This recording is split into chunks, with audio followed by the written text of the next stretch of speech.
Knicks Take podcast.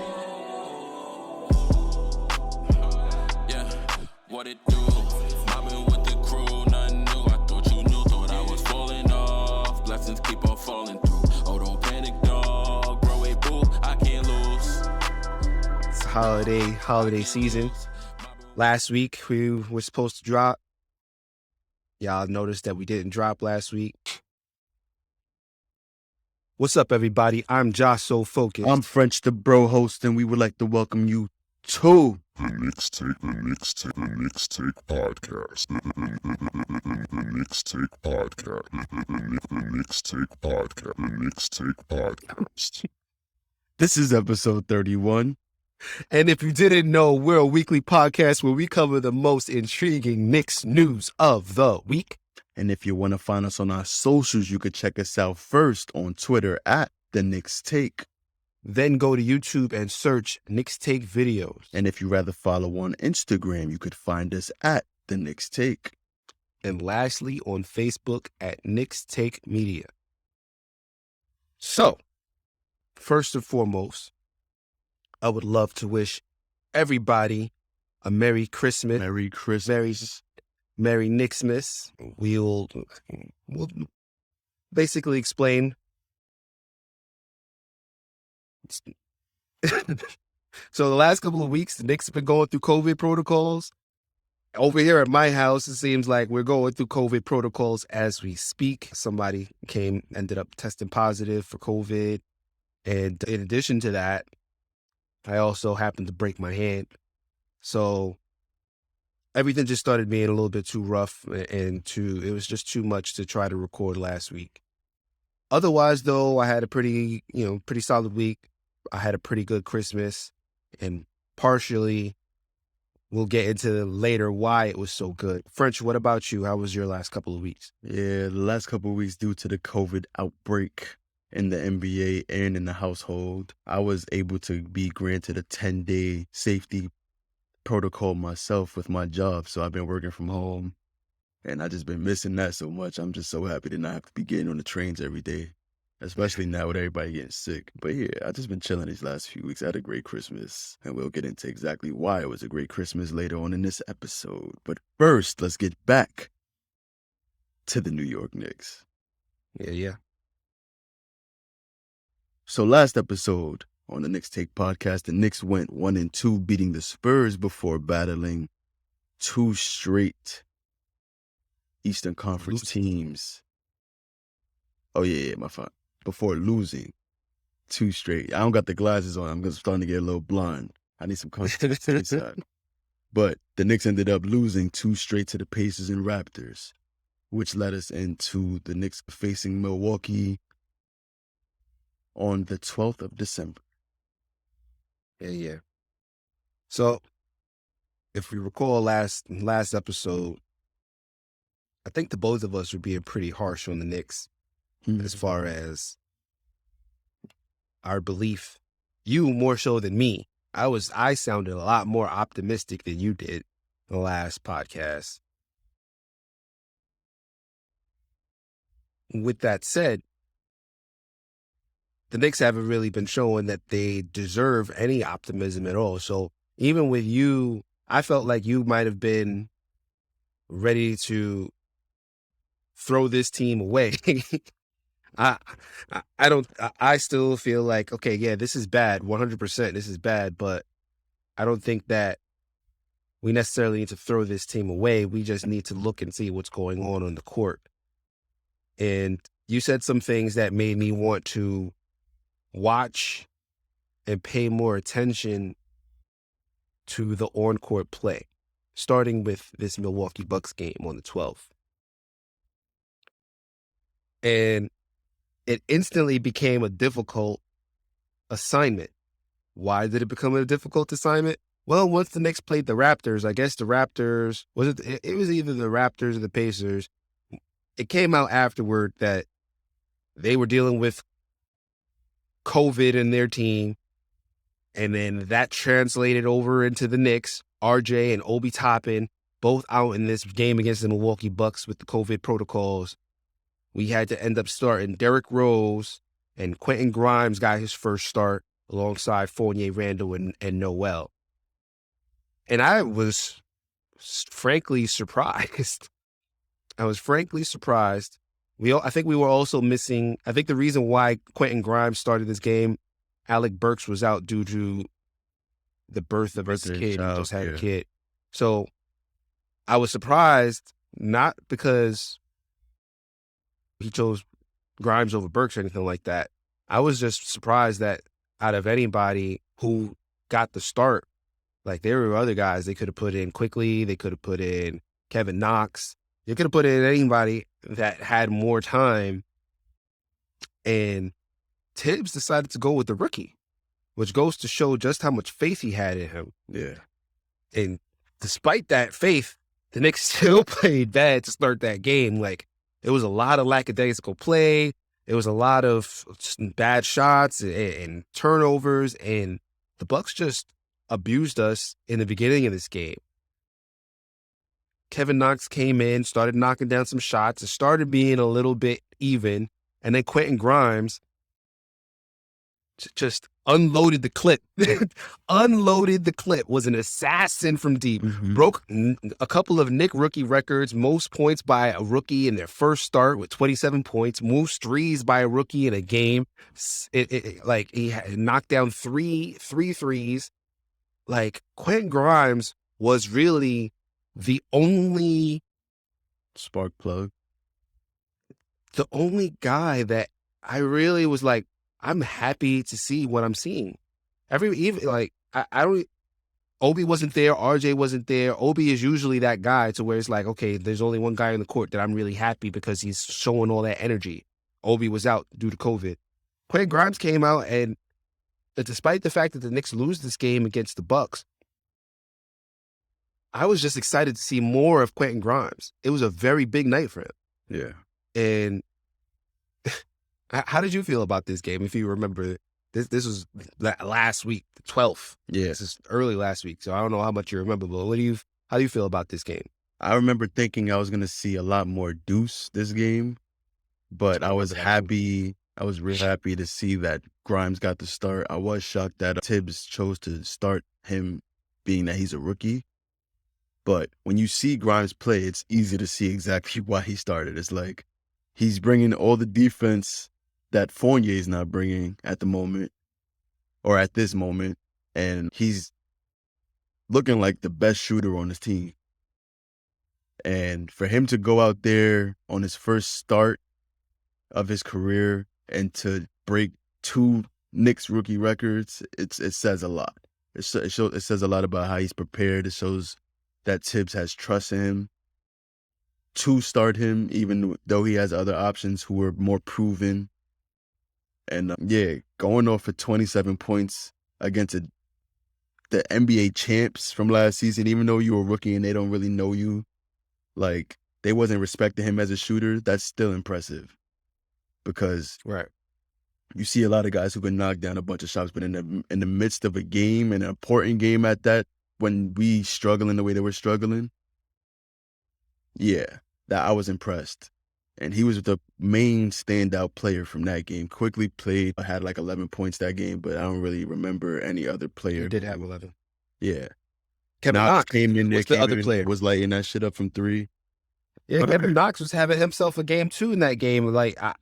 It's just that Quentin Grimes game, his play was just so great that, we know what Kevin Knox, Kevin Knox can sometimes get hot and have that stretch. But if not for Quentin Grimes, Kevin Knox would have been that guy that had us like, oh, okay. All right, Kev, we haven't seen this from you in a while. We haven't seen this probably since your rookie season as far as your overall ability to contribute both offensively and also with the passing. He did a little bit of everything. He's still not, I still don't think he's one of our 10 best players on this team, but he showed that he still has game. He's an NBA player and he deserves minutes somewhere, if not on this team. And he dropped 18 points, tied with Derrick Rose in this game. Went 6 for 15, 5 for 12 from 3. 5 for 12 from 3.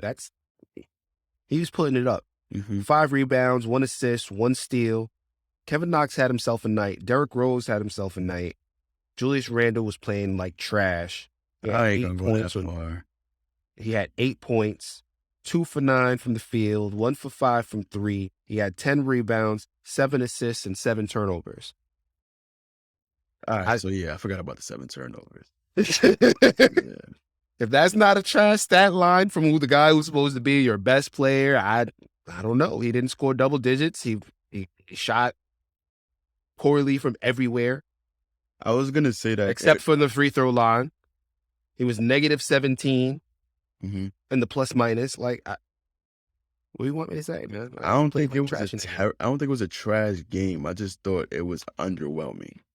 Like, he did some things really well, but he would be forcing things a lot, and he was still trying to get a feel for who the hot man was. But when you out 2 of your top young scorers, or not scorers, but just 2 of the top young guys on your team, and you going against the Milwaukee Bucks, you expect your best player to show up even more now that you got guys down. Because now you're missing the energy that Obi provides every night. You're missing the chemistry that you have with RJ. And now you're going against a team that is proven in a time where you need a win bad, because you're under 500, you're struggling, and you need something to show to your fans, to show to other teams around the NBA that you're not what your record says that you are. And for him to come out and have a game like that, it was worrisome, and it's the reason why it was disappointing. It's the reason why everyone has Randle in their trade packages now, because he just doesn't look like the same guy from last year. The only other thing that I have from this game, and I could probably add Nerlens Noel to this thought process too. He had 0 points in this game, 6 rebounds, 1 assist, 1 turnover, 2 steals, 1 block. But I was asking myself, why did Evan Fournier play big minutes in the fourth quarter? He finished with 6 points, 2 for 8, 1 for 7 from 3. And I was just like, why is this dude playing big minutes? Quentin Grimes had a game. Quickly, he didn't shoot from 3 very great, but he was 4 for 10 overall. Mm-hmm. He had 5 assists. Like, I would have rather seen Quickly. Miles McBride got 1 minute in this whole game. D Rose had himself a night. Evan Fournier, I don't get why he got big minutes in the fourth. And I guess it's because there's not enough players. You couldn't give Quentin Grimes more minutes. He had 39 minutes that night. I say, but maybe you could have given Quickly. Maybe Quickly should have gotten that many minutes too. Like, he only had 26, the same as Evan Fournier. Miles McBride could have got more than a minute. Fournier didn't really give us anything, and he disappeared in that fourth quarter. And it wouldn't have made a difference. The Bucks basically beat us in every single quarter in this game. They outscored us in every quarter in this game, but I felt like there was still a chance the Knicks could at least get back in it, and they ended up losing by more than 10 points. They ended up losing 112-97 in this game. And I just felt like if you really want to win this game, the guys who are not contributing anything, those are the guys that need to not be playing in that crunch time role. And Fournier just got way too many minutes to me. Called that, by the way, too. Knicks lose by 3. That's one of my predictions. Let's note that out there. But I don't think there's much. To be fair, I didn't know RJ and Obi was going to be out with COVID when I made my prediction. To be fair. That is true. But I don't think there's anything more to talk about that game. I want to just jump straight into the Knicks and Warriors game, where Steph Curry was 3 3-point makes away from the NBA 3-point record. Held by Ray Allen. Yeah, he was 2 away from tying it. It seemed like he did that immediately in the first 5 minutes of the game, if it was even 5 minutes. And also, before I get too straight ahead, Quentin Grimes was now out due to COVID. So now it's a total of RJ, Obi, When you heard that shit, Grimes.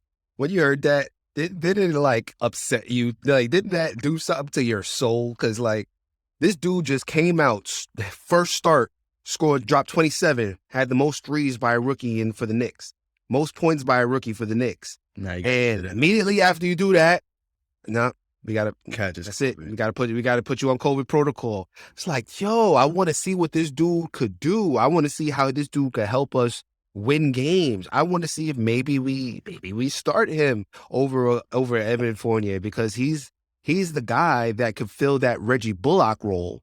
Like, after that first game, I started thinking that before that first game against the Bucks, but after that game, I was definitely like, yo, put this dude next to RJ and name your point guard, Julius and Mitch, even though Mitch wasn't starting either at this point. Like, Noel, neither one. Mm-hmm. That's the team. You have the guy that fills your Reggie Bullock role.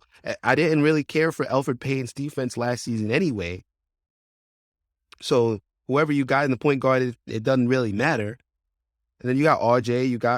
That's the team from last year. That's what we need. That's what we need to get our defensive identity back. And then this dude goes out. It's COVID. Upsetting.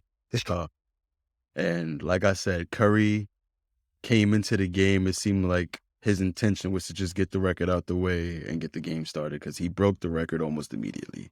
The Knicks did seem to be up for the challenge in the first quarter of the game, but it didn't seem like they was too concerned with stopping him from breaking the record, because they had Julius Randle guarding him a few times just wide open. Alec Burks was guarding him for most of the game, and that's what basically took him out the game on the offensive end, because he was just so tired from chasing him around. Deuce got his first few minutes in the rotation, did not disappoint, played hard defensively, pushed the pace on offense, showed versatility, creating his shot off the dribble. But yeah, the Warriors just outperformed us in the second half. They showed us why they were one of the best teams in the West. Shot us out the game, and it was just Draymond and Steph had their chemistry going. It was just too much for the Knicks. And this was on TNT. Ended up, I'm gonna push back on that. The Knicks played right with the Golden State Warriors, except no, they did, except in the third quarter, if you remember. Mm-hmm.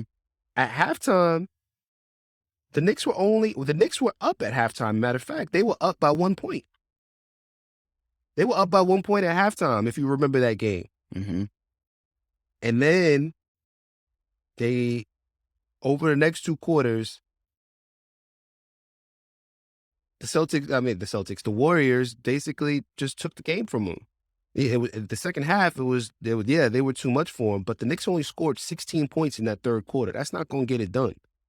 They only scored 16 points. They scored 24 in the first, 24 in the second, 16 in the third, and 32 in the fourth quarter. And that's why they lost this game. The final score was 105-96.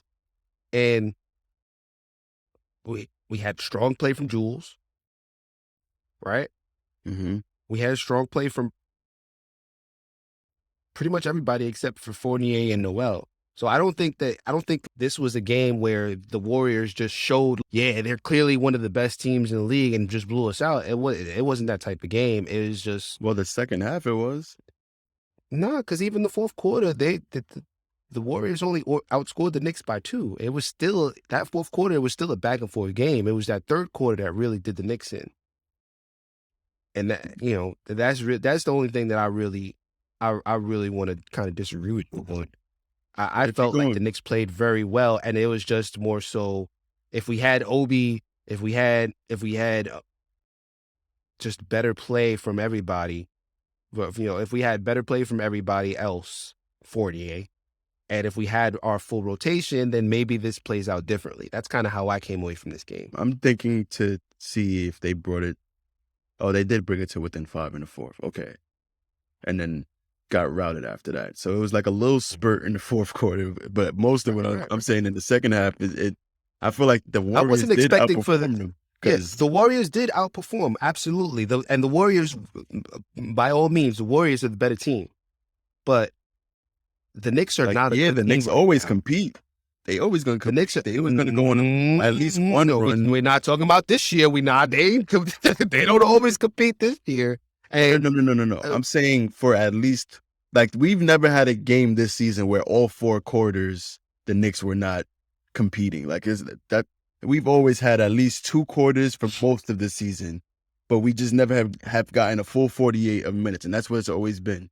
So, yeah, they did compete I don't know if I in the agree with fourth any. quarter, going basket for basket with them and cut the lead to 5, but I never felt like we had a chance of winning in the second half. Even with the lead us in the first half, I'm like, okay, we're only up 2 points. They're going to go on a run and we're going to lose. That was exactly what I expected. I just remember that third quarter just being like, okay, you guys played very well that first half. All you have to do is not falter in the third, and they did. So, you know, and what could have been a lot closer of a game ended up being a 9-point loss, because of that third quarter. If you want to view it, yeah, this team is just clearly better than us. I'm not going to argue with you on that. Mm-hmm. I just felt like the Knicks did have an opportunity that they just didn't capitalize on. And I would say it's because of a multitude of things. I'll save that for later. But I only thought the Knicks... I got a question about one of our starters, man, and I named his stats against the Bucks. He had a much better game against the Golden State Warriors, but this time, instead of matching his assists with his turnovers, he had one more turnover than assists in this game. And that's a problem. That's one of our biggest problems, in my opinion. I felt like this was just a Deuce McBride show. And he played a lot of minutes this game, too. He played, let me see. He was damn near around 40 minutes. 20 minutes. Mm-hmm. Oh, no, I'm bugging. So, yeah. You thinking of this next game against the Boston Celtics, I believe, because this next game against the Boston Celtics, I'm sorry, against the Houston Rockets, pardon me, that's the game after this one. Yeah. Against the Houston Rockets, that's what Kevin Knox entered COVID protocol, and a rumor came out that the Rockets were in the Rockets. Eric Gordon was being sought out by the New York Knicks. So, if we recall the first Houston game, a lot of people were very, I'll say, not happy with the fact that this game was so close. That game was so close. They felt like the Knicks were so much of a better team than the Houston Rockets, and then the Houston Rockets followed that up with a lot of good play. They went like 7 games. They had like a 7-game win streak.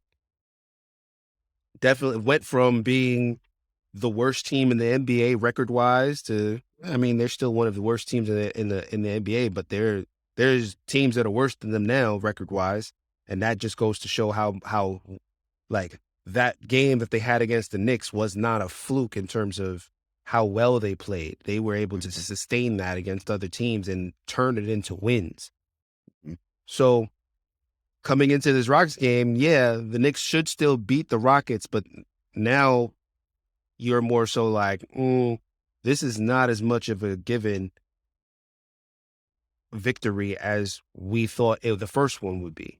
This one is like, if the Knicks keep playing bad, like we could see them actually lose this game if they play as bad as they did.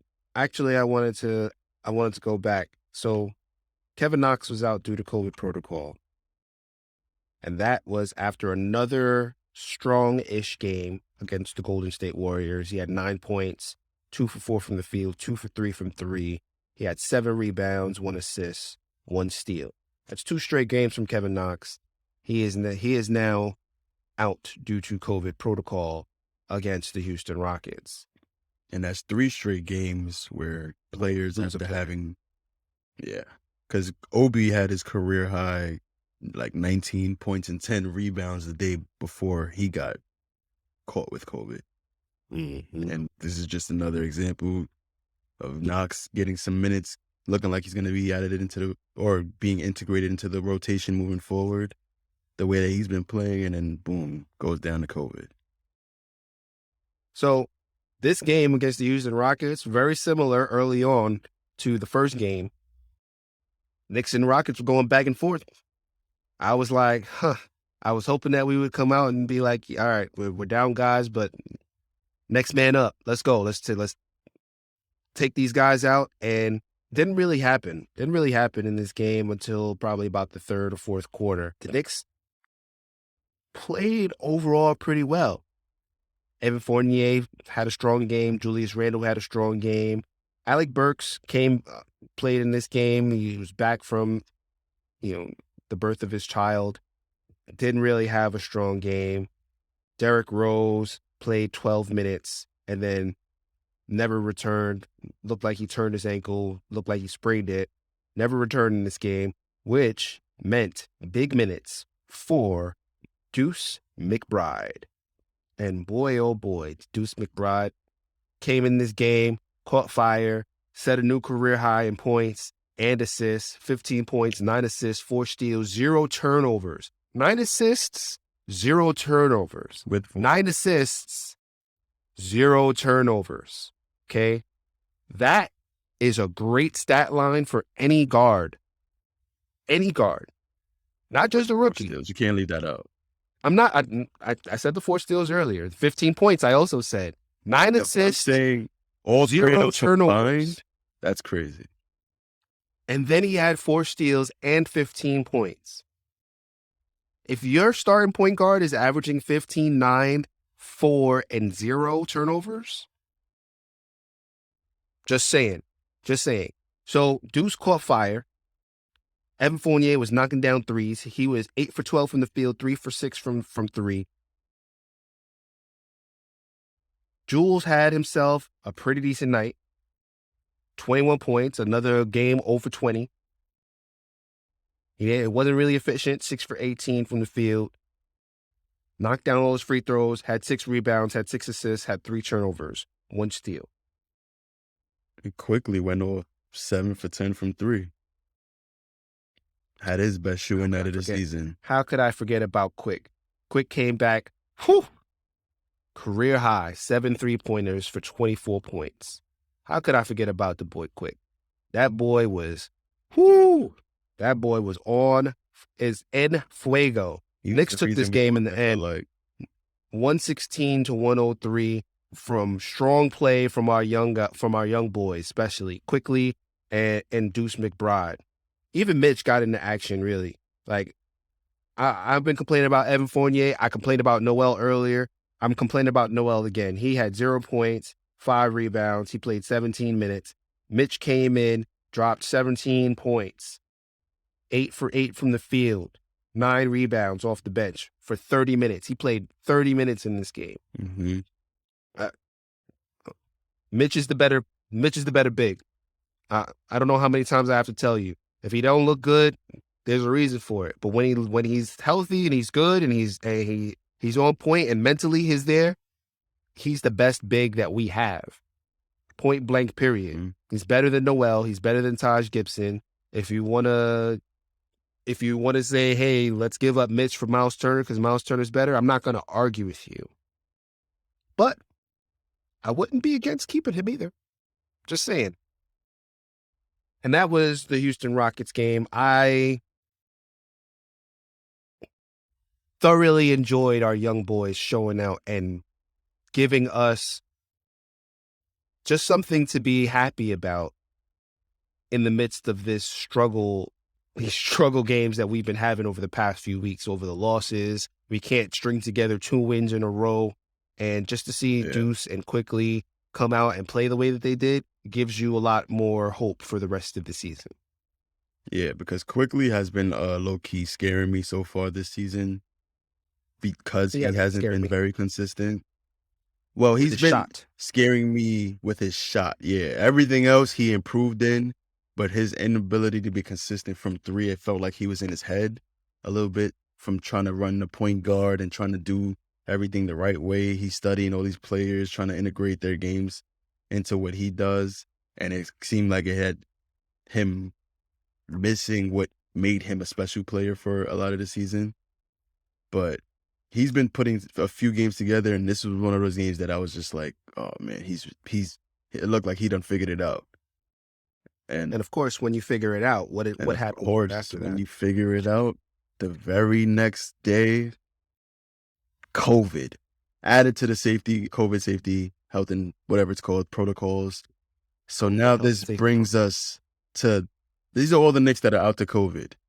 RJ, Obi, Grimes, Knox, IQ, and not only did IQ go down, the other Nick who looked like he figured it out, Deuce McBride, he goes down to his health and safety protocols. So you know what that means. Kemba gets his first start since being pulled up out of the rotation. And they had, well, also the reason is, you was about to say D Rose was out with an ankle injury. So they really had no guard, like nobody that could play the point guard, unless you want to count Alec Burks. But there's just nobody. Nobody. Six guys out to COVID. And now I don't remember what day this decision was made or whatever. Not the decision, but D Rose ended up having to get ankle surgery. So that got announced a couple days ago, I think. Yeah, so Kemba gets his first start since being pulled out of the rotation, and it's against the team that he just got traded from in Boston last year. It just seemed like, okay, a lot of the young guys are out. Kemba's back in. This is gonna have to be a strong Kemba Walker scoring night if we're gonna win this game. Because I don't know what other guys we're going to be able to rely on with this many guys out. So the starting five was everybody, basically Kemba, Burks, Fournier, Noel, Randall. And Kemba got off to a fast start. The team couldn't keep up with Boston, though, because Tatum, Brown, they were lights out from three to start early on. And Wayne Selden got his first few minutes but didn't really contribute to anything. The bench was down to three people with Mitch, Taj, and Selden. And the only person that was able to score out of those three for the entirety of this game was Mitch. And he only had 3 points and 8 rebounds. Julius didn't look great this game. This was another struggle night for him, 6 for 19, 1 for 7 from 3. He had 20 points, but it just seemed like those came in all the moments that we just could. Like, it wasn't important moments of the game when he did all his scoring. And Fournier just had his second straight scoring game where he scored efficiently. Kemba scores 29 points this game. Fournier has 32 points. He actually started to play really good defense too. But this was the type of game that like was worrisome because it just seems like Julius Randle he's just not fitting with the group. Anytime Kemba has a strong night, Jules has a bad night. Fournier's having a strong night, but we just can't put it all together. You know what I'm saying? But because we had no bench, we did the best that we could. So I wasn't too mad at this loss. I didn't really have no takeaways from it. What were your takeaways from it? It just seemed like, oh yeah, Kemba went off against his old team. Fournier went off against the old team.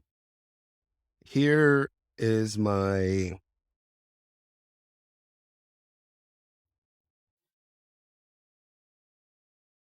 this game was very frustrating because this was the game where coming out of the half, the Knicks came out and played the way that they have not come out and played from the halftime in a lot of games. They came out with energy. They came out with offensive firepower. They came out, they scored 41 points in the third quarter. And most of that was because of Kemba. And because of Evan Fournier. So you follow that up with the fourth quarter, and you only score 19 points in that fourth quarter. And wait, don't leave out the fact that there was a huge lead that we had to come back from. Continue. I get that, right? I get that. But it was just frustrating because Kemba just erupted from nowhere. Kemba just came out and it was like, okay, all right, okay. Let's go, Kemba. Let's go. Now, this was the game where this was his first game because it's the first time he's played in however many weeks. And he showed up like that against Boston. And all of a sudden, maybe you are like, well, he just showed up against Boston because that's his old team, whatever. Or he's just trying to show Tibbs or whatever. This is not going to last. But regardless of whatever it is that you believe about Kemba, the fact that he came out to play and he was this, for all intents and purposes, the scapegoat for why the Knicks were playing so poorly. The rest of y'all got to step up. The rest of y'all got to step up. But then you look at the bench: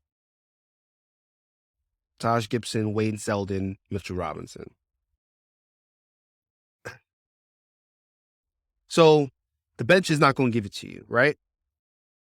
So who do you have to look at? You got to look at your best player, quote unquote.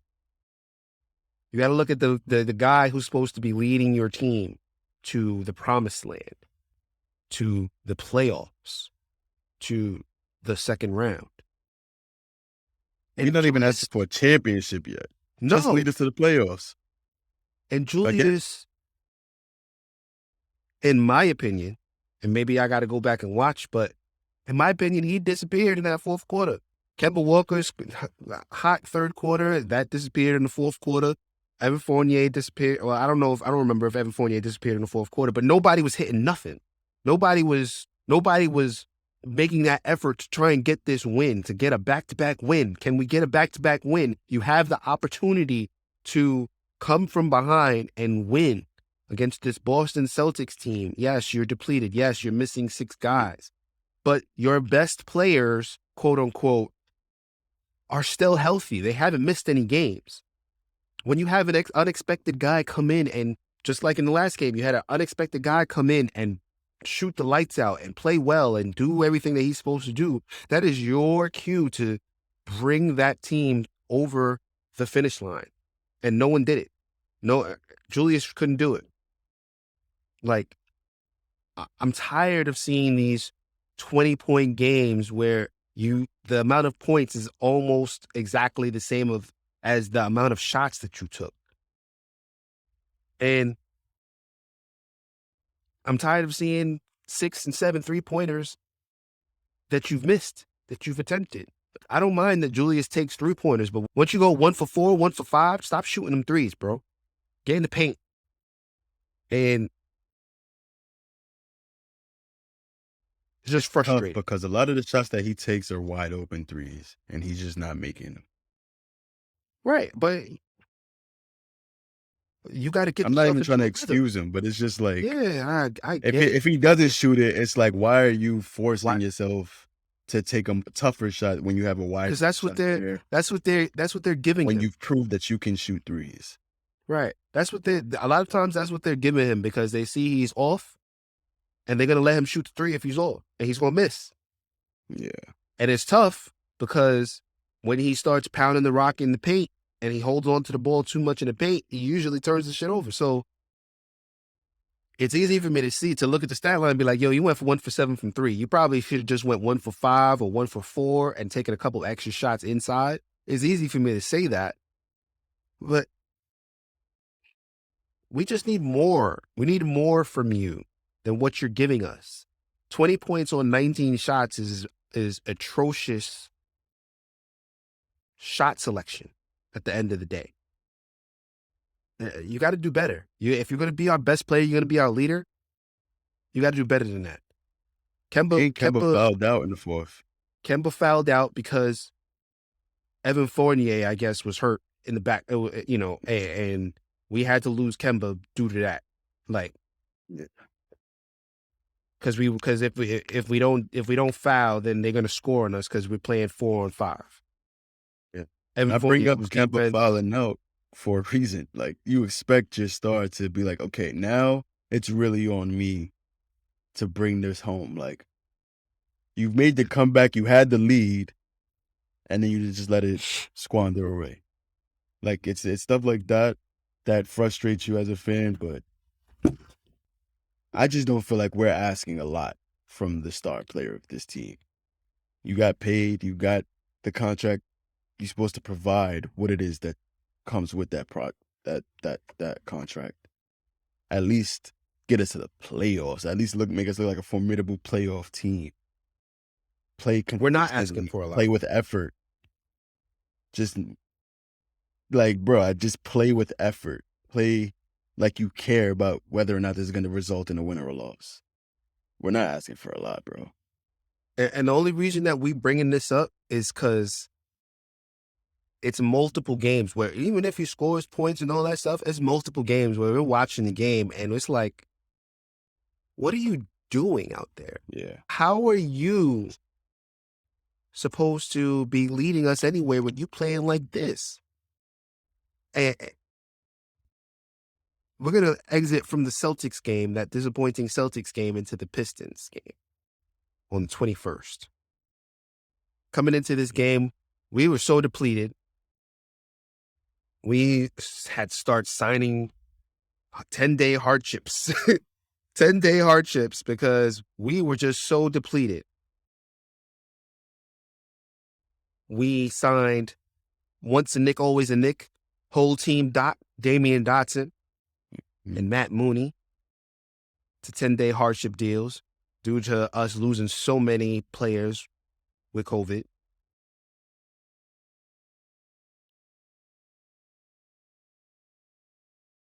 Fuck it, I'm just going to keep going. We lost the Pistons. One of the worst teams in the league. You don't remember the game? I remember feeling like, I don't care how many players that we lost. If we lose this game, I'm giving up on the season. Well, I didn't feel that way. I wasn't expecting for it to be like a blowout win, but this is a bad team. The Detroit Pistons are a bad team. They're worse than the Houston Rockets right now.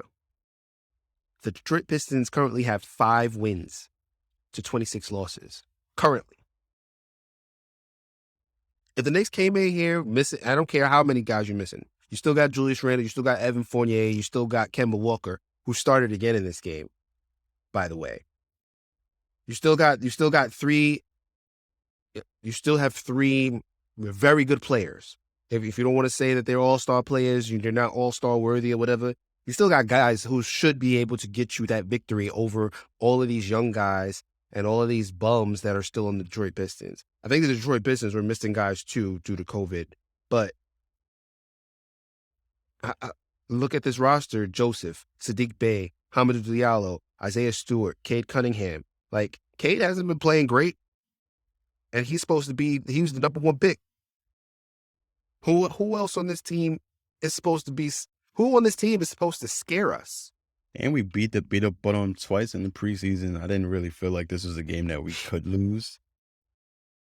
If they lost this game, I was like, all right, listen, y'all. If they lost this game, I was gonna be like, yo, y'all need to make a trade for sure. Like, we got to get rid of Julius or somebody because y'all lose to the Detroit Pistons. This ain't like losing to the Orlando Magic for me, because I feel like the Orlando Magic, they had a lot of guys who they're losing because they haven't figured it out. The Detroit Pistons, they're just bad. Until one of their guys pops, which Cade is supposed to be a guy that pops, he's still trying to figure it out himself. Until that happens, this is not a team that you should lose to. So this was really kind of like, all right, y'all lose to this team, there's no hope for y'all. And they didn't. Like, at the end of the day, they didn't lose to this game. They didn't lose to this team. Kemba played well, 21 points on 21 shots, though. Evan Fournier, 22 points on 24 shots. Julius Randle, 21 points on 18 shots. Alec Burks, 8 points on 10 shots. This was an ugly game. The only thing that really made me happy about this game, Mitch. Yup. This was the Mitch game. And the Knicks probably lose this game if Mitch doesn't just completely abuse the Detroit Pistons, who have nobody for Mitch. Mitch was really the biggest guy on the court at all times. He dropped 17 points, 14 rebounds. I don't remember if 17 points is a career high, but it's definitely a season high for Mitch. He was on the court. He was noticed. He only played 24 minutes. Nerlens Noel played 23. Nerlens had 2 points, 2 assists, 3 rebounds. Another game where, like the last game, it was like, all right, I can understand why Nerlens is playing as much as Mitch. This game, I didn't get it. Mitch was clearly our best player, and he looks a lot healthier than he did just the prior week. The last time that we were podcasting, I felt like, yeah, Mitch looks like he's slow. He's kind of starting to get his body in shape and all that stuff, but he still looks like he's out of shape. By this Pistons game, I was like, yo, we're due for a Mitch game. We're due, because he looks good out there. He's contesting threes a way that he wasn't before. Before, he was just hobbling to the three-point line, and he wouldn't even jump. By this Pistons game, I had noticed in the Rockets game and the Celtics game, he's starting to jump, and pretty soon he's going to block somebody's three-point shot. And he eventually did block somebody's three-point shot. I don't remember which game it was, but Mitch has been coming back and being more of that guy that we wanted him to be, that we needed him to be. The reason why he was our starter to start the season, that was the Mitch we got in this game. 8 for 9 from the field. He was plus 24 in the plus minus. Clearly one of our best player on the night. He had 3 blocks and 1 steal and 1 turnover. Yeah, Mitch showed up this game, because that's a game that you like. If the tallest center on their team is like 6'10", that's the game that you want Mitch to dominate. Noel didn't really do much this game. This was basically just a Mitch game, from what I remember. And that's all I really remember. And I remember everybody scored, but nobody scored well. Yeah, but even Kemba having 2 straight games with 20 plus, that I'd take that over what we've been seeing from Alec Burks running the point guard. Like I'll take that. So I wasn't too mad at that. I want to more so get to this next game. Let's go. The Knicks face off against the Wizards. The Knicks signed Daniel House to a 10-day hardship. Nerlens is out now due to COVID. Bradley Beal is also out due to COVID. So you expect for the Knicks to be able to take this win with the Wizards superstar out, but the Wizards have been undefeated in games that Bradley Beal is out so far this season. I like Mike Breen said that on the air, I believe. But you see that their team, or not so, more so the team, Spencer Dinwiddie plays better when Bradley Beal is out. So I was looking forward to seeing how the Knicks would be guarding Dinwiddie. And this was not the best defensive game. This was more so just about Kemba Walker having the greatest shooting game so far this season, where he goes off for 44 points and then 8 rebounds, 9 assists.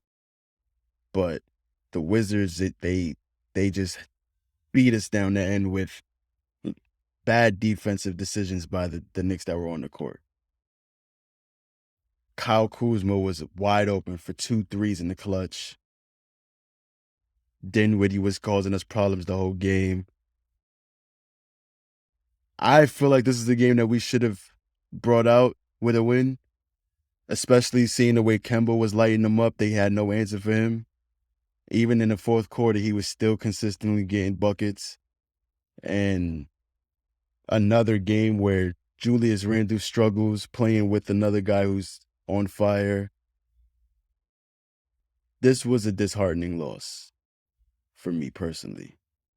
Even though the Wizards played well, we've beaten teams that played well before, but guys coming in and having their career high. Corey Kispert going 4 for 5 from 3, scoring 20 points. Kyle Kuzma having 18 points, 10 rebounds. Daniel Gafford basically shut down Mitch. Mitch got his first start since he was taken out of the starting lineup, only had 8 points fouled out. And Gafford was just abusing him down low. He only finished with 11 points and 6 rebounds, but Gafford had a big impact on this game. Aaron Holiday went 4 for 7 from 3. All starters on the Wizards were in double digits. Evan Fournier went 2 for 13, 2 for 11 from 3. And it was just, we just couldn't depend on anybody. Obi came back for this game. Obi, this is his first game back in the rotation since going out with COVID. But he still has to get his conditioning and stuff right. So it wasn't the typical Obi that we're accustomed to seeing. Jericho Sims got some action because Noel's out now with COVID. He looked well. I don't understand why he's not getting more minutes. He has 6 points, 6 rebounds, some impressive lob dunks. Julius had 23 points on 22 shots, went 0 for 5 from 3. I feel like this game, though, we did seem to have more of a continuity on the offensive end. Especially when you see Kemba is going off for 44 points. Like, yeah, the offense is going to look really well. But so far, since Kemba's been back in the lineup, I haven't been mad with the Knicks offense. It's more so the things that have always been issues. The defense from Evan Fournier consistently has been bad. The defensive effort from Julius Randle consistently has been bad. Like, it seemed like they were singling Julius Randle out this game. They would pass the ball to whoever he's guarding, and then they'll get a straight line drive to the paint, or they get a wide open 3. And that's what caused us to lose this game, I felt like. What were your thoughts on this game? What were my thoughts on this game? First of all, I just spent this last couple minutes trying to find the last time Kemba Walker scored 44 points. Or Last season. had his... No, it wasn't last season. It was the season before last. He had his season high last season was 36 points in Boston. The first season in Boston, his season high was 44. So this is the first time in 2 years that Kemba scored 44 points. This is coming off of, his time in Charlotte Hornets and the Charlotte Hornets. So this is basically probably the best Kemba we're going to see as a Knick. And once again, you're squandering this production that you weren't getting before. You're squandering this production. And it just doesn't make sense to me. I remember feeling like this is a game that we could win. And Julius is not doing anything specific to try to get that win. Now, I've been trying to pay a lot of attention to Julius Randle. I was initially going to, you called out Derrick Rose. I disagreed with you strongly. And I was originally going to spend the last week or so to watching Derrick Rose, but he's been out with the injuries, with the ankle. So I think the ankle is what led to my belief that he's been taking plays off, and it makes sense now. He's been hurt. He's been playing hurt. Mm-hmm. Don't know if Julius Randle's been playing hurt, but it doesn't seem that way. It just seems like the effort isn't there. I think the biggest thing for me is we've all fallen in love with Obi Toppin. Why have we all fallen in love with Obi Toppin? Obi Toppin plays hard all the time. You can find clips of Obi Toppin. Maybe he'll turn the ball over, but he'll run back to the other end, make a block, grab the rebound, bring the ball back to the other end of the court and score. And he'll beat everybody on both directions as you guys watch me suffer from COVID or whatever the hell this is. You gotta mute the mic. I watched this Wizards game and I shook my head because this was another game that I felt like the Knicks had the opportunity. If they lost this game despite the fact that they put it all out on the floor, which Kemba Walker hasn't been putting it all out there on the floor. He lost his opportunity to play because of COVID, because of Tom Thibodeau. He lost his opportunity to play. He came back, and now he's giving us the play he wasn't giving us before. He's playing with energy. He's playing with heart. He's falling all over the ground. He's knocking down threes. He's doing everything that he can. Yeah, the defense ain't great, but it's because he's a smaller player. He's trying on both ends of the court. When I've taken my eye off of Julius to pay attention to Kemba, I have no problem with the way Kemba plays, right? I get a little upset because sometimes he gets caught on the screen and he can't recover, and even when he does recover, they just shoot right over him. It is what it is. That's the negative that you're going to have to deal with Kemba. When I'm looking at the negative of Julius Randle, it all comes down to effort. And this Wizards game, I'm like, what are you doing, Julius? Why are you playing like this? It's not scoring. He's scoring. 23 points on 22 shots is disgusting, though. He had 9 rebounds. Grabbed boards, very good. 2 assists, 4 turnovers. I keep bringing up the assists and the turnovers because that's the trend for him. We running the offense through you, and you're giving us piss-poor offensive production, both in your shot selection and in your ability to take care of the ball. So why are we running the offense through you when we could have Kemba Walker do it? He had 0 turnovers and 8 assists. Why should we be running the offense through you, Julius? What is the purpose? So, watching this game, seeing Kemba go for 44 points on 27 shots, 7 for 14, 50% from 3. He went to the foul line 9 times and made all of his foul shots. After 2 straight 20-point games. Excuse me. So he's been in his own little run. Bless you. We said the only thing that Julius Randle needs is somebody else to help him on the court. Now you don't have that excuse. Yeah, Evan Fournier, sometimes he's here to play, sometimes he's not. Maybe he needs to come out of the starting lineup, yeah. But when you have a guy who's more than making up for the fact that this guy is not playing well, there's no excuse for you to not play well. So I was so disgusted with Julius Randle at the end of this game. I blame that Wizards game. I blame that on Julius. Like that's what I left this game with. I left this game with Julius Randle. It's not just this game. It's all of the games leading up to this game where I felt like we need you to play like an all-star or an all-NBA player, and you are just jogging your ass up and down the court, not taking care of the ball. There are games where you play where we see how you can play, and you play the way that we need you to play, and then it disappears for stretches. And that's why we're losing the way that we're losing. That's why. That's why we're losing the way that we're losing. Do you have more that you want to say about this Wizards game, French? I said everything I wanted to say. So when I left this Wizards game, I was like, yo,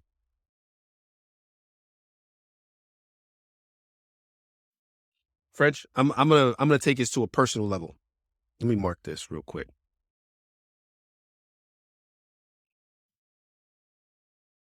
I'm gonna take this to a personal level, French.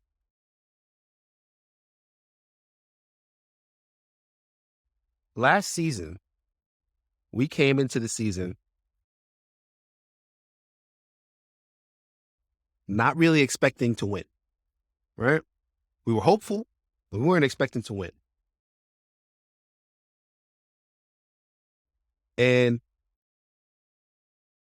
if you remember a lot of the household arguments that we used to have arguments. Me and you were always on the same page. And Ayaka used to always be defending Julius Randle.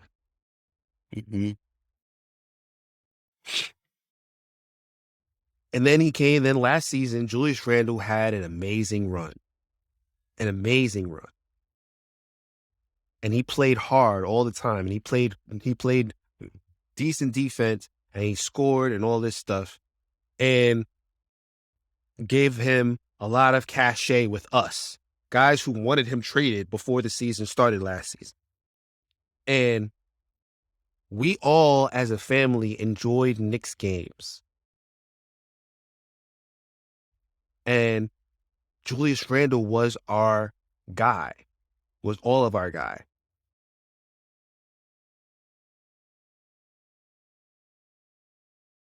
And now to see the way that he's playing this season, I was beside myself because I just wanted to be like, yo,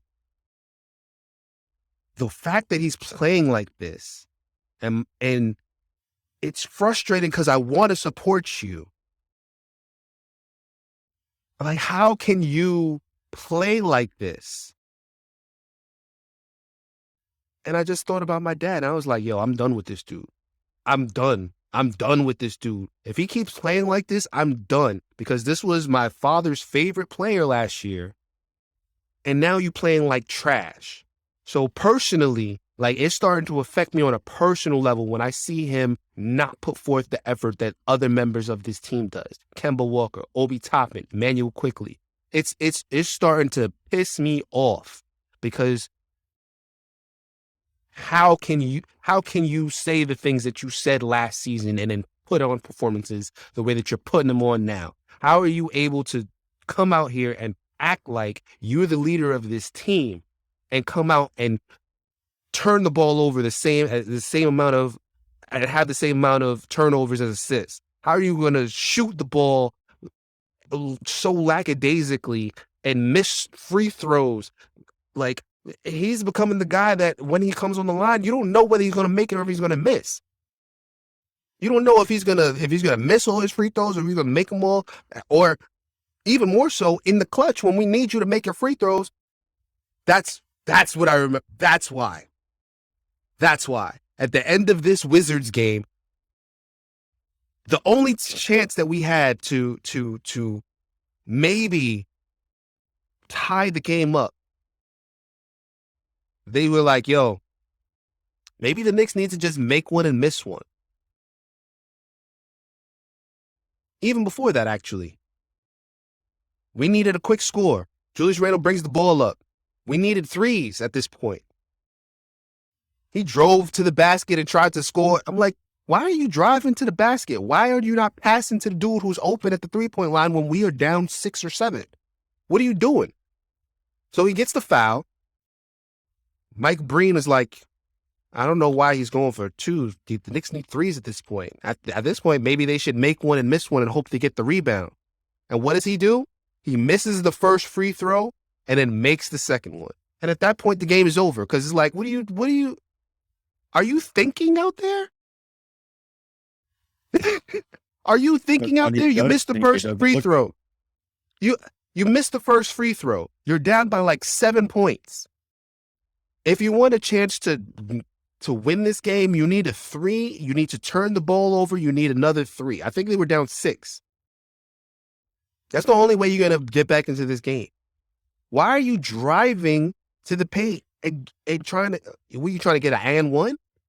Like, what are you doing out there? How is what you're doing affecting wins and losses? Because what you're doing out there is giving us more losses than wins. And I was beside myself at the end of this game. So after seeing that and being so frustrated with Julius, Christmas came. And it's so hard to like have an honest opinion on Julius because he's just so like, one game is this and then it's the Christmas game. So go ahead. So I'm going to start it off by saying this was the first Knicks game that both members of the Knicks Take podcast attended. Me and my brother French showed up. Mm-hmm. And it was Christmas. I showed up a little bit late. French was there a little bit before me. Got our seats. And straight off the bat, Knicks came out. Kemba knocks down the 3. Fournier knocks down the 3. Julius starts hitting shots. RJ comes down the lane for a fast break dunk. This was the type of game that I thought we were going to have against the Wizards, because just like the Wizards, the Hawks were out major players due to COVID. Trae Young out. We got some players back this game. Well, I'm going to get there. Oh, okay. Trae Young out due to COVID. Kevin Huerter out to COVID. Knicks, as I've said, RJ came back because he had a fast break dunk. Obi, second game back. Quentin Grimes back and in the rotation. And Jericho Sims out. After having he had an all right game the night before. It wasn't anything, but he had an okay game. He had 6 points on 3 for 3, 6 rebounds against the Wizards. Nothing to, The reason why that's important to me is because now we're just down to 2 centers. And if Taj I'm fine down, with that, though. I'm fine with that. I'm not. I'm fine. Listen, I'm fine with that because I still think Mitchell Robinson is our best big. Do you hope that Nerlens comes back if Taj goes down? Yeah, but I think that Mitch has already played a 30-minute game, a 35. Like, he's already played big minutes, and I still think that the more minutes that he's on the court, you want to give him a breather so that his effectiveness is at its peak, but he's giving you more than what Nerlens is giving you in the same amount of minutes. He's making up for that. So hopefully Taj doesn't go out, but the fact that we have Obi back, important, because if you want to maybe have Julius Randle at the 5 and Obi at the 4, because Taj is out, that's your excuse to do it. So I'm fine. I'm okay with us having 2 bigs right now because we still have Obi, we still have Jules. Quentin Grimes back, RJ back. IQ cleared to be a part of the team, but he was not part of the rotation due to conditioning. Early, that first quarter, man, like that first quarter, I was like, yo, it's sad because I didn't say this to you, French, but it's sad that after the way that the Knicks played in that first quarter, when they erupted, it was like 19-2 or 18-2 or something like that. It's sad that after that, I still was like, yo, I hope we don't give up this lead. And the fact that you can only know what you told me, you was like, yo, it looked like it's about to be a blowout. I'm like, yeah, you better act like you know what team this is. We lose every big lead we get. Right. And I was like expecting for the Hawks to bring it to within single digits and get it to within 5. Like, I was expecting that. Mm-hmm. But the Knicks were shooting so well and playing so well. Defending so well. And defending so well that you would be forgiven to feel like this game is over after the first quarter. Normally, like last year's team, you would be like, yeah, the Knicks are not going to lose this lead. They might let them get close, but that's it. And the fact that the Knicks went up so big so early, and knowing that the Hawks do not have Trae Young, do not have Kevin Huerter. It's a TNT game. Right? The fact that I've still thought that in the back of my head just goes to show what kind of, like, how badly this team has been playing. And RJ, I've had an early fast break dunk, made me think he was about to have himself a night. I was wrong about that. He did not shoot well at all. He had some moments later on in the game, but all in all, RJ game. It wasn't. You know how earlier in the season he was like, yeah, I'm destined for greatness. And at that time it was like, yeah, I think he is destined for greatness too. And he's not played like that player. Yeah, he did not play like that player this game either. It's the same thing as it was before he went out to COVID. Outside of that, Kemba, again. Grind. Since he's been back, man. Like, I got no complaints. I got no complaints about Kemba. I got no complaints this about is favoritism. What? He shot horrible from the field this game, too. Even though he got the triple-double, Julius Randle always getting a near triple-double. and Kemba's still getting his name chanted. But I'm joking. Because we know Kemba is he's getting that love for the effort he's playing. And right. And he's not turning providing over a the ball. spark. And he's not turning over the ball. He's not getting other guys involved. And let me be fair too.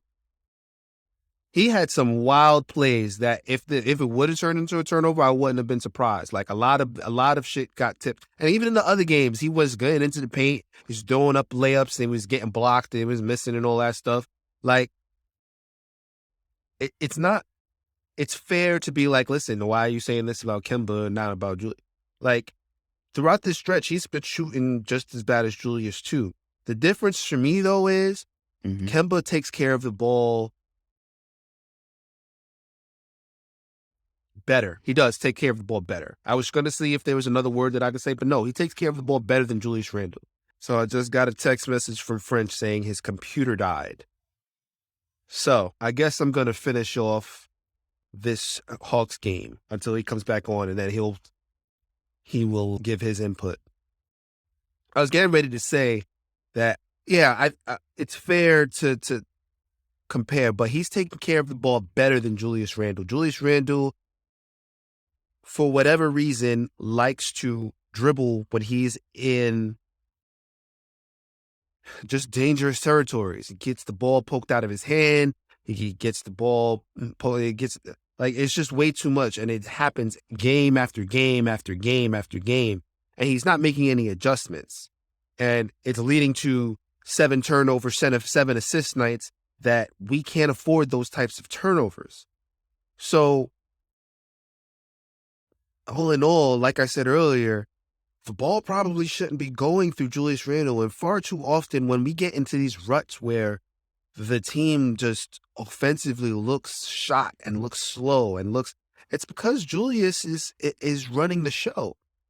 There's so many times, even in yesterday's game, in the Christmas game against the Atlanta Hawks, where I'm begging for the Knicks to push, but because Julius Randle was the point guard, quote unquote, bringing the ball up, there's no chance for them to push and get a fast break shot. When RJ gets the ball on the fast break, usually it turns out to be something good. When Kemba Walker gets the ball and he can push the ball, and usually it turns out for something good. When Julius is bringing the ball up and then it ends up being a one-on-one shot for Julius, I can't say that the percentages really agree that he's the guy who the offense should be running through. He should be definitely a bigger part of the offense. Maybe after a couple of motions, you give the ball to Julius and let him run whatever he needs to run. But just overall, and here's my brother calling me, overall, this team should not be running through Julius Randle, in my opinion. French, what up? Oh, boy. Hung up on me. So, and he's not picking up my phone call.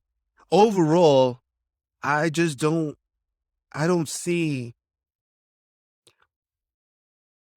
the benefit in running the offense through Julius. Now, with that being said, Julius had himself a night.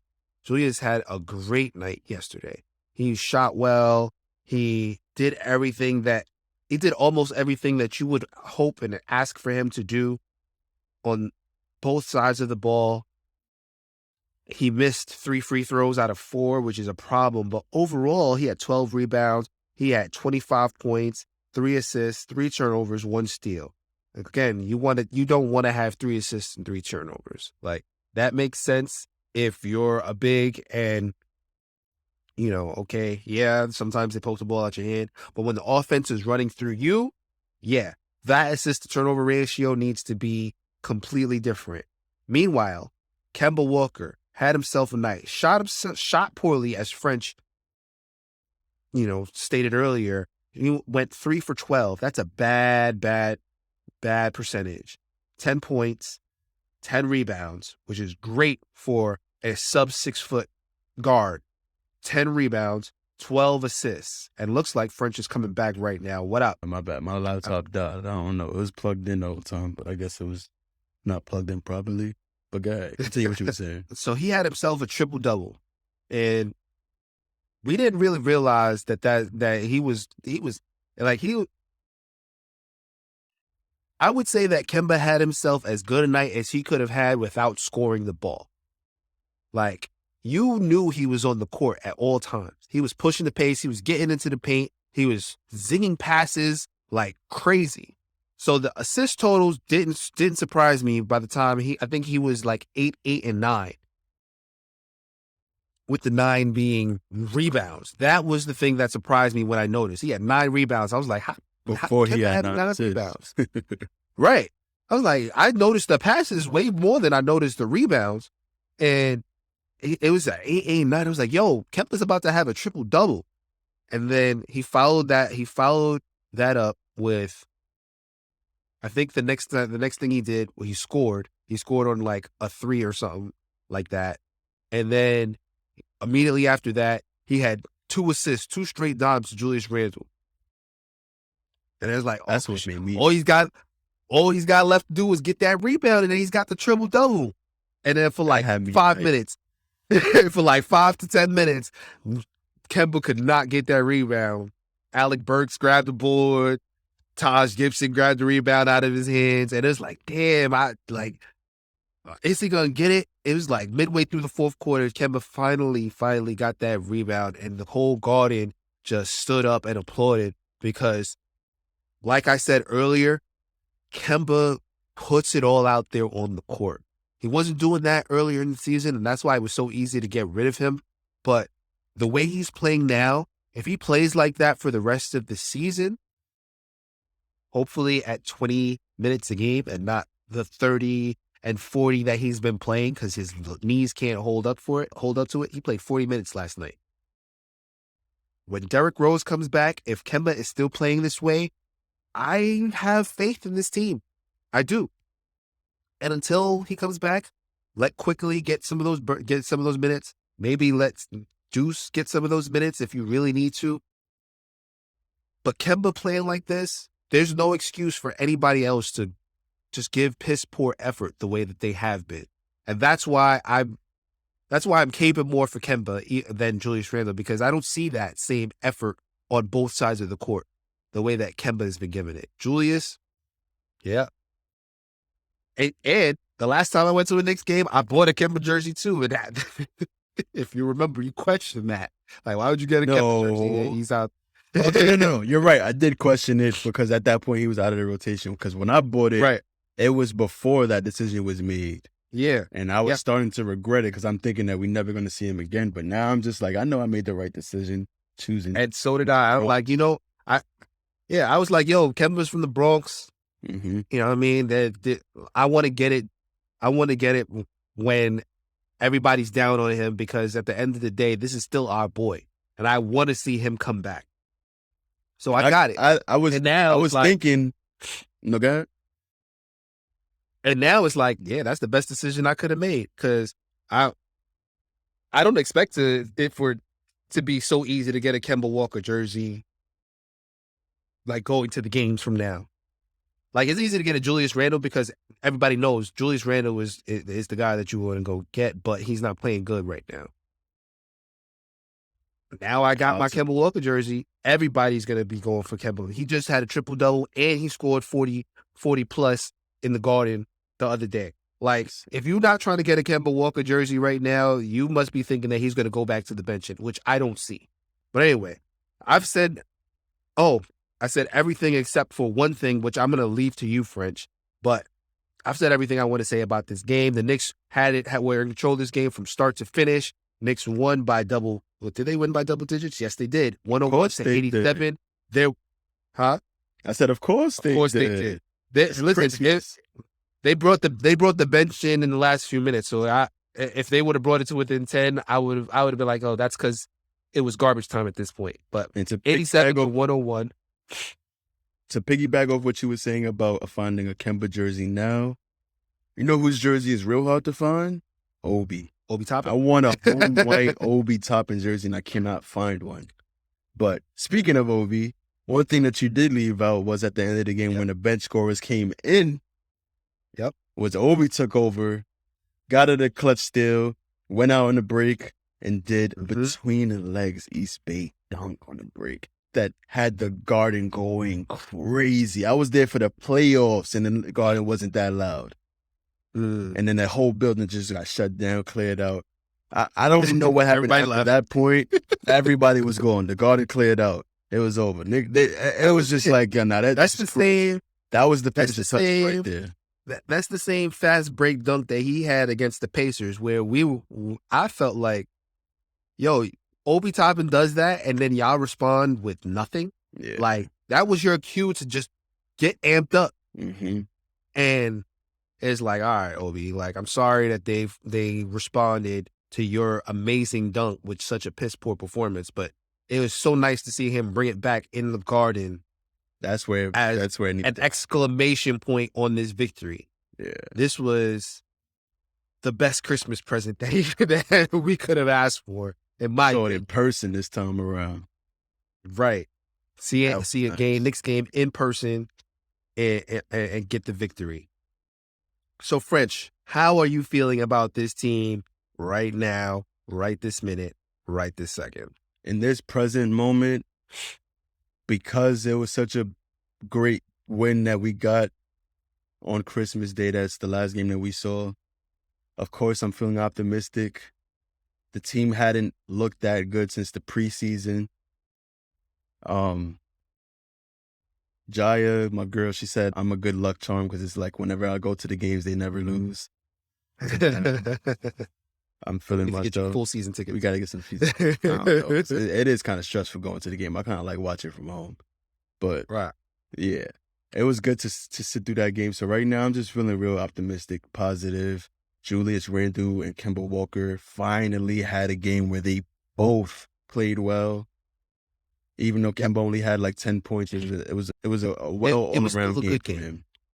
And Evan Fournier had a game. Obi had his game going. Grimes is shooting the blood out the ball. Like, it just looks like we're headed towards consistency. Maybe I don't want to look too much at the fact that this is a G League team that we did it against, because we're going against below 500 teams for the rest of the next few weeks straight. Like we're facing. That's fine. We're facing a lot of teams that's average to below average, and this is the kind of win that you need to get your confidence back. This was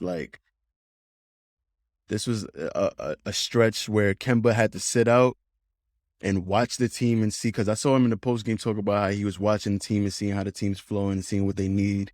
And when he came back, it was just easy to get integrated into the offense and doing all the things that we needed. And it showed, even in losses. Which is exactly what I was hoping for. I said earlier about Derrick Rose probably like, oh, hey, because I thought it was more so health than anything else. But maybe it was just him trying to integrate himself and not really knowing how. Yeah. But now you can sit on the bench and watch and see what's working and what's not working. All right, can I do that? Can I not do that? Yeah. And now he's back, and it's like, this is what we needed from you all this time, Kemba. You just needed to sit down to see it. And Tibbs was receiving a lot of criticism for the move of benching Kemba. But I feel like the benching is what woke Kemba up, and he wouldn't perform like this had he not. He was so worried about stepping on toes and helping the team get involved and doing things for the team, but he forgot who he is.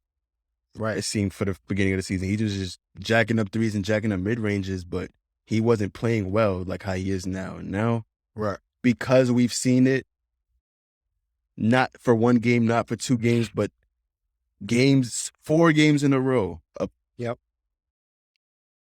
Things doing well. Things. Yeah, even when he's not shooting well, he's doing everything that you need from your point guard. Even though he's small, he's putting his body on the line consistently, which is what we was expecting coming into the season. He's doing this when the team needs it most. Guys that normally bring their energy, OB and Quickly, they haven't been in the rotation recently. Now they're starting to get back into the rotation. Now we have an opportunity to see Kemba leading the first unit with Julius Randle and Evan Fournier, and OB, IQ, Deuce coming back eventually, and we're going to be able to see these guys get into a rhythm with Derrick Rose out, and hopefully this is the start of the run that we've been waiting for. Because I did see a run coming this year once the guys figured out how to play together.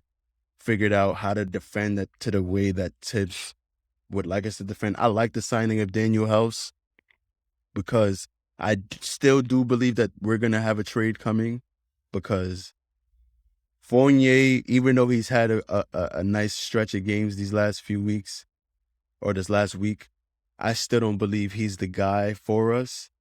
So it's good that he had this stretch, because he's proven to teams around the league what he can do and what he's capable of. That brought his trade value up. And I'm hoping that we could trade him and have Grimes be the starter, Daniel House come off the bench. And I'm just anticipating some move to be made, even with this little good chemistry stretch that we're on. I'm going to piggyback off what you said and agree with you. I do think that I just feel like this team is at its best without Evan Fournier. And that's not to say that Evan Fournier is a bad player. He had one bad game in the last 5 games. Right? He had 23 against Houston, 32 against Boston, 22 against Detroit. He had 8 points against Washington and 15 against Atlanta. He shot 6 for 12, 3 for 6 from 3 against Atlanta. Had a good night. With that said, I really do believe that his defensive inefficiencies is really what's holding back this starting lineup. Now, you could be like, well, that doesn't mean he doesn't have to play. You could just put him on the bench. Nice too. Which I'm fine with.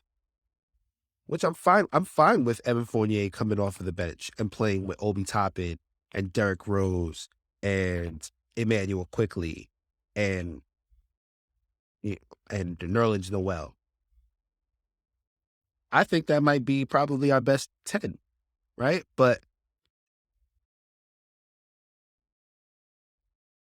selfishly, I want Quentin Grimes to get more minutes. And that's the only reason I want to trade Evan Fournier, because I think Quentin Grimes, at the end of the day, getting him more reps, it's probably going to lead to more losses, but it's going to be better for our future if Quentin Grimes is our starting 2 guard as opposed to Evan Fournier.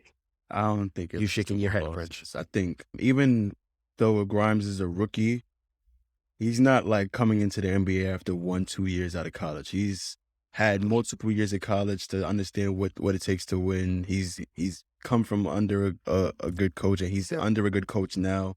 I think the learning curve for like most rookies, I don't think that's gonna affect Grimes as much. I feel like the experience is gonna help him more than it is gonna hurt him, because he does everything that you just, like you said earlier. He could play the Reggie Bullock role, and it's just the gambles that he has to produce. Yes, but he's not acclimated to the NBA game the way that Evan Fournier is. And he ain't doing much. You think he looked best? I don't like Evan Fournier, but Evan Fournier, I will say, had probably a bad defensive game yesterday, but it wasn't atrocious. It wasn't as atrocious as we've seen it.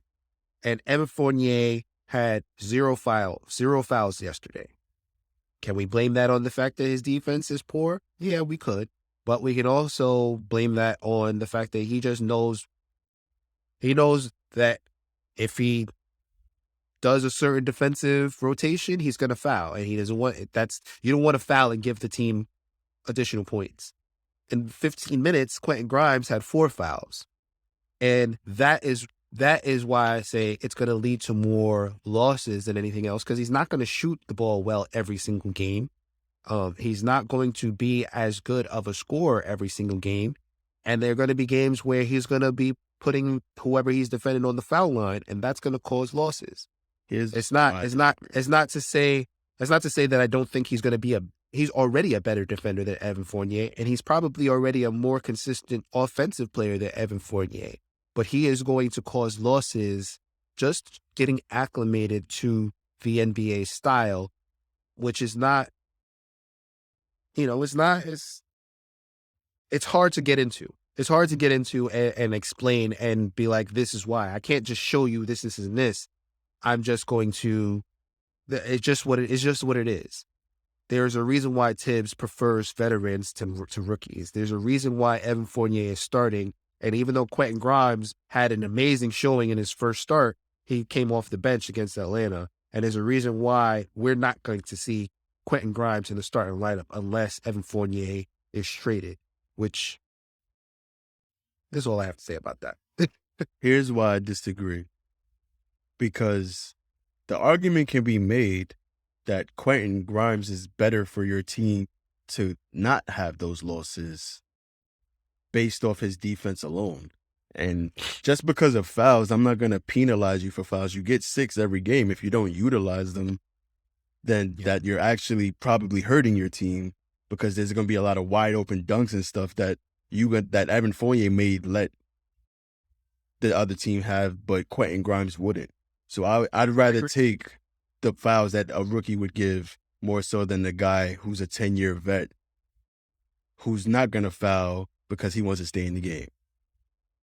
But that's not the only reason. The other thing I was going to say was Grimes has yet to have a bad NBA game. Mm-hmm. And I feel like until we do see what that looks like, it's impossible to say that he would cause us to lose more games, because all we've seen from him is consistency.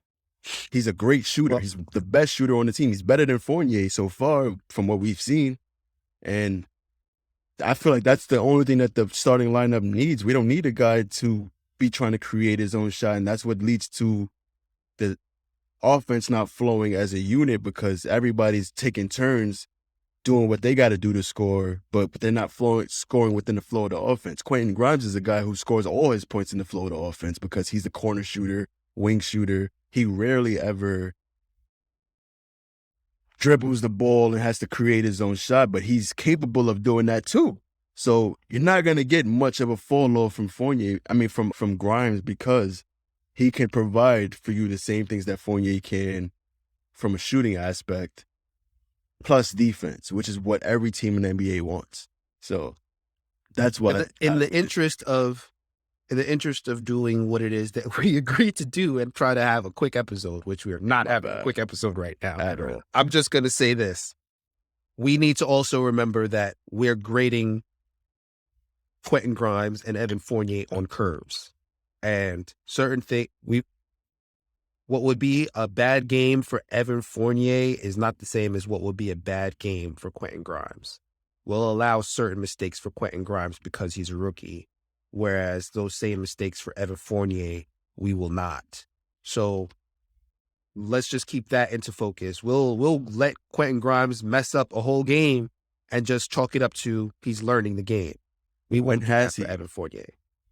He has had games where he came out and it's like, okay. And he made a mistake here or there, and we just chalked it up to, listen, he's learning, he's a rookie, whatever. And that's what it is. And we will have those games if we have him start. Just quickly, his last game he played 25 minutes, he had 4 fouls. Evan Fournier played 31 minutes, he had 0 fouls. If we switch them out, Quentin Grimes gets fouled out. Do we want Quentin Grimes to foul out? No, we don't. So can't say that. We have to see it first. Just because the numbers and minutes say it, we have to see it. That's what will happen. Yes, but it's more likely to happen than not. And that's historically, that's what it is when you put younger guys on there. Disagree. Either way, me and you both agree. We would love to see it. And then let's move on from that on how we feeling about the team. You're slightly more optimistic than you were last week. Mm-hmm. I am remaining where I'm at, and I'm also hopeful. I'm also hopeful that this team, the starting lineup in this team, figures it out, and then we can take advantage of this weak stretch coming up and get right back into the thick of things. Yeah, I'm actually more than just a little more optimistic. I'm definitely way more optimistic than last episode. But I also still have to see it first, so I'm not going to jump out the window and say anything crazy. Yeah, we're definitely not going to start talking about the C word. Predictions. I was never referring to this team, to be fair. I was always talking about moving forward. We're seeing the right traits of, you know what I was trying to say. Shut up. I know you want to slap me. You're seeing all the things that you want to see from a team getting to the point where you can actually have the conversation of championship. But Right. upcoming games. Well, we're gonna prediction. we'll recap the predictions real quick. This is gonna be the last time that we do these predictions in the way that we've done them. The last episode, I said that the Knicks would beat the Bucks by 8. French, you said what? The Knicks will lose by 3. And what happened? The Knicks lost by a lot more than 3, but I still chose the loss, so I get that one check. Yup. And the next game was the Knicks versus the Warriors on TNT. I predicted the Knicks lose by at least 5. Ja, you said The Knicks would lose by 10. and I forgot what happened, how much they lost by, but I think 9. that one is what. Lose by, I didn't put 10 plus. I just said by 10. So if we round it out. When do we ever do just a number? We always say at least. I have said by 10 or less sometimes. I have done 10 less or whatever. I just said by 10 because I said it's going to be around 10. So, I mean, if you want to call it I'll give it to you. I Appreciate it. But I was closer. It Appreciate was closer to 10 than 5 for sure. Never feels at least though. But And Knicks at Rockets. I predicted that the Knicks would win by 2. I predicted the Knicks would win by at least 10. And they definitely won by 13. So French got the clean sweep, unless you want to say that I got the middle one. But either way, French out-predicted me. This time we're going to just go by, we're going to say how many the games the Knicks are going to win as opposed to the score prediction, because it just adds more time than anything else. Upcoming games, the Knicks are going to play in Minnesota, in Detroit, and in OKC. There's going to be a back-to-back in Minnesota and Detroit on the 28th and the 29th, and then they'll play in OKC on the 31st. French, what is your prediction? The Knicks are going to go what? 3-0. 3-0. You do not believe that the Knicks are going to fall victim to the back-to-back curse and come out playing tired against a team that they should beat. And I agree with you, but I cannot say 3-0 because you've already predicted it. So I guess I have to go that the Knicks will go 2-1. Yeah, it's safer to go 2-1 because we have no idea what's going to happen with COVID tomorrow. So, yeah, I want to go 2-1, but we're assuming that we're healthy, nothing happens. I'm going to stick with 3-0. Yeah, I have more. I would say more, but I've been sniffling and blowing my nose and all that stuff. You guys can see me in the YouTube. I'm wiping my nose. It's not looking good. So I'm just going to pass on that, and we'll talk about whatever it is I felt next week. French, you got stuff you want to plug? I actually do. Okay. So what we going to do is I got some, I figured I might as well just, you know what I'm saying? I watch a lot of movies. I watch a lot of TV shows. That's what me and Jai do most of our free time. So I figured I might as well come in here and do a little recommendation. So for a movie recommendation, we just watched this movie called The Passing last night. It's about 2 girls from Harlem, one who they both could pass for white. This is based in the 1900s. It's a black and white film. They separated after school was over, reconnected after one of them has been passing for white for the last 10 years, and you just see the dynamic of their friendship, and it's just crazy. It's a wild kind of movie. So that's the movie recommendation for the week. TV recommendation is a show called Behind Her Eyes. It's a miniseries. I don't want to say too much about it because it's better to go in blind. Don't watch any trailer. Don't watch nothing. Just go in, watch the movie. Watch the trailer. Shut up. Go in, watch the show, and stick with it because you're going to think it's leading you down this. Okay, I see what type of show this is. Trust me. Trust me. It's a crazy show that you're never going to look at the same. So TV recommendation, Behind Her Eyes, movie recommendation, Passing, both can be found on Netflix. Okay. No, that's no ad. Netflix is not paying us for these recommendations. Not yet. Yeah, being a father of twins, I definitely am not going to be giving any recommendations of anything that just came out or is new. So, but I will say that I have just finished watching Hit Monkey on Hulu.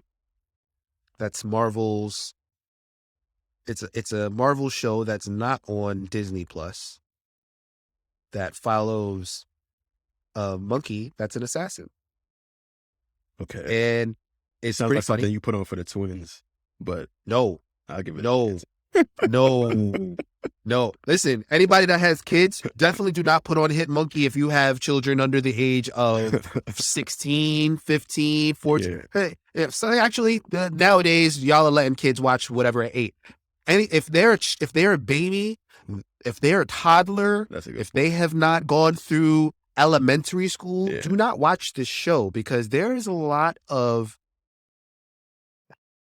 there's decapitations and impalings. Yeah, I did not expect and there's blood. Okay. Yeah, this monkey is not a talking monkey, right? It's not a. This is not like some fan. No. Okay. This is an assassin who is actually killing multiple people. I thought it was something completely different. That called me all the way up. No, this is more like Deadpool than okay. I don't know what. Yeah, this not. You can't find this on Nick Jr. Let's put it like that. Okay. I should also add, Behind Her Eyes is probably not something you could watch with the kids, but Passing you could watch with anybody. It doesn't really matter. Behind Her Eyes is a show that you could watch with anyone 16 and above, maybe. T rating, teen at least.